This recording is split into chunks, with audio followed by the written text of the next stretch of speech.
勇往无前，而且个人是无法取下来的，只有炼金师才能办到。就这样，虽然小倩不同意，在前清之矛的作用下，她跟随炼金师走进了地下室。姑姑是个好奇猫，有此新奇的体验，她也绝不放过。他们一起来到异世界的连接处，这里就像阴间阳关道一样，一条犹如蛛丝的道路链接着两端。炼金师用东西贿赂操控时空的蜘蛛，他们才顺利找到了异世界的入口。他们穿越出去，就来到高塔上方的鸟巢里，大鸟护弹星舰还差点发生冲突。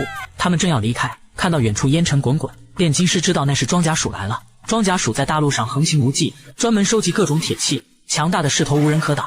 小倩也很想逃离，但由于佩戴了前清之矛，无法挪开脚步。炼金师和姑姑不得不抱着她向远处奔跑。眼看装甲鼠为了摘除铁器即将破坏鸟巢，炼金师吹响羊哨，一群绵羊疯狂驶来。在羊群的围堵攻击下，装甲鼠不得不选择撤退。出场刺激的小倩他们还在绵羊身上休息了一阵。他们行进的前方是一片火红的花海，这里的村民